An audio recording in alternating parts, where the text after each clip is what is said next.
We're really predictable. You read all this stuff, and these cognitive shortcuts make us really predictable.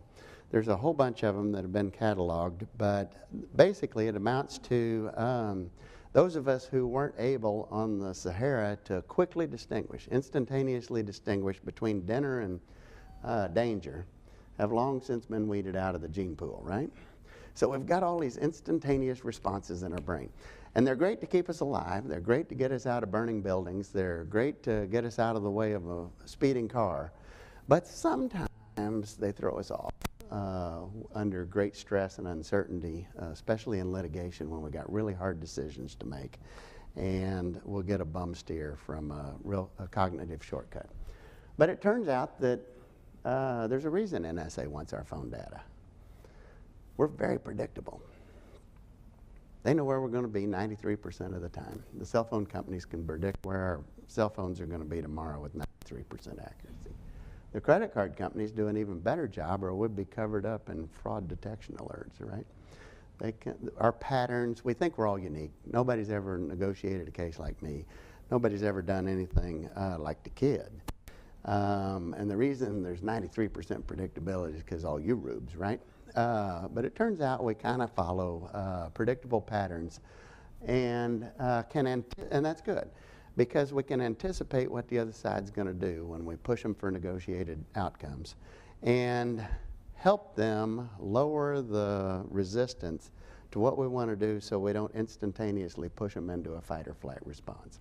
Old school was we'd come into negotiation or mediation and do trial 1.0 and just let the closing arguments rip, right? And then everybody started figuring out, well, gee, then it takes a mediator about 6 hours to pull everybody out of the ceiling tile and get to an outcome that we might be able to live with. And then it turns out they quantified that with fMRI machines. After you have a good fight with a spouse or significant other or somebody at work and you just really get cranked up about it, it takes about 6 hours for the brain to do a reboot. It's even slower than Microsoft. And so if you know that, then you get to play a little strategy.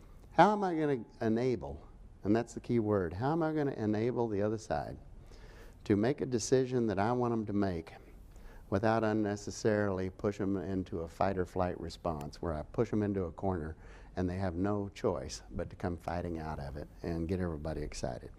Not saying for a moment that you give up any of your position, that you don't trade hard, that you don't take aggressive positions, but think about there's no court in negotiation that you're trying to win.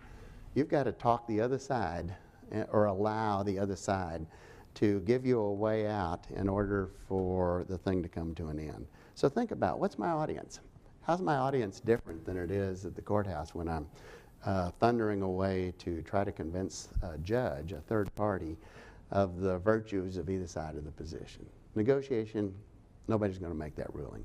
You're going to have to enable the other side to give you what you want and give them a hero story at the end of the day, not that they won everything they wanted, but that they saved some face. Because nobody is going to end a deal without saving a little face. All right, so if people are predictable in their cell phone habits and their calling patterns, location patterns, are they also predictable in negotiation and lawsuits in the way that they anchor and negotiate personal injury cases, construction cases, IP cases? Do you think there's a predictable pattern there in the way they anchor it out and then work themselves into a deal? Or are lawyers just different? We're the ones that the cell phone companies can't predict. Well, it turns out, now I have over 10,000 cases in a database, and it turns out that I'm too far away from the receiver on this thing. That sure enough, there are patterns. Box graphs are the way people anchor, and by anchor I mean sticker price. What's the first number that you hear? And there's some research that anchors have weight, but usually when you don't have a lot of information sharing and know the same things about the case. But what's interesting from the box graphs, and what they represent is by jurisdiction and by case type, where final settlements ended in the black lines versus where the initial anchors for the plaintiff and initial offers for the defendant were when they started the negotiation. So you've got plaintiff coming in, starting here, defendant usually responding, and then working their way in through a series of concessions to the end lines. What's interesting is that there's quite a bit of variation by jurisdiction and by case type.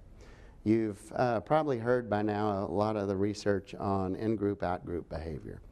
That's the way we get into wars and everything else, is the first thing we do when we disagree with somebody is paint them into out-groups, right? And it's not my tribe, it's the out-group, and well, lawyers sort of behave that way, where in a particular market, there's a fishbowl for the whole market where a certain amount of bluster and ethical rules call it, in negotiating positions is tolerated, and the local bar kind of gets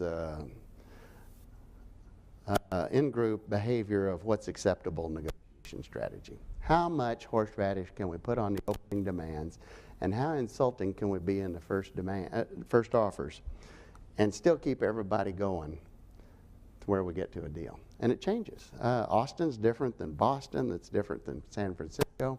And what's even more interesting is within case types, there's a different methodology to the personal injury cases than there is construction cases, and what the level of horseradish is. And so you need to be tuned to what's acceptable. Some of you might remember that John Travolta starred in a movie about a toxic tort case out of in Boston, where the plaintiffs, it's not a Grisham happy ending thriller, it was a horrible case of water contamination and whether they could link a couple of companies and tag them at the early days of those kind of cases. Well, they completely miscalculated on the opening demand, didn't get any response, and eventually even the lawyers went bankrupt because they'd put their houses up as collateral. But the interesting point was that, and that was in Boston. But so you want to make your anchors, or your first numbers, whether it's your salary negotiations or your cases, where they're believable, but give you room, and as much room as is expected in your local cylinder, your fishbowl, whether it's geographic or case type. And give yourself a lot of room to negotiate, because what happens, and let's say somebody, market where the plaintiff's expected to shoot the moon and ask for 3 times what they eventually settled for in the plaintiff.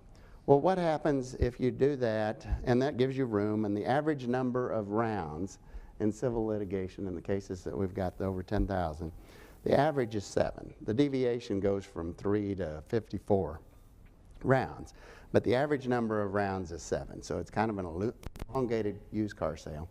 Got to go through, and the reason for that is people don't change their minds. There's a whole bunch of neuroscience on it, but people won't change their minds. What they will do is reevaluate prior positions based on new information incrementally. And so the reason for the 7 rounds is that people aren't going to get from here to here in one move, despite how many times we say cut to the chase and let's quit playing around and all that kind of stuff. All they'll do on a cut to the chase thing is move the line into there, and then we still got to play it out from the gap. And so what are we doing? They are incrementally getting used to the altitude based on new information that's coming from the other side, either in the form of reduced demands or increased offers, to slowly get mentally used to the new altitude.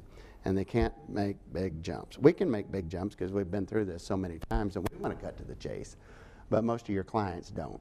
They want to see the whole kabuki theater and incrementally get used to a result that they might find acceptable but sure not like.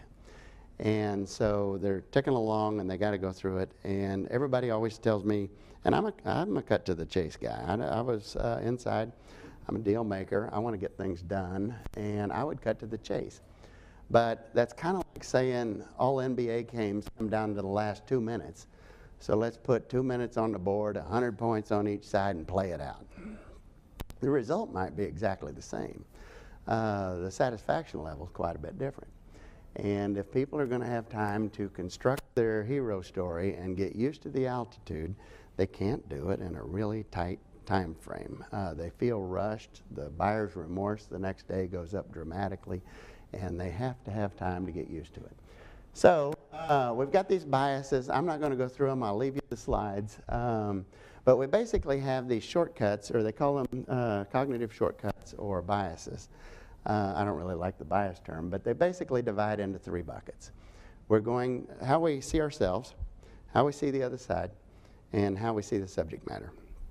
And the short crib notes version is that everybody that is negotiating lives in Lake Wobegon, where everybody's above average and smarter and all this kind of stuff. And they're trying to make the deal.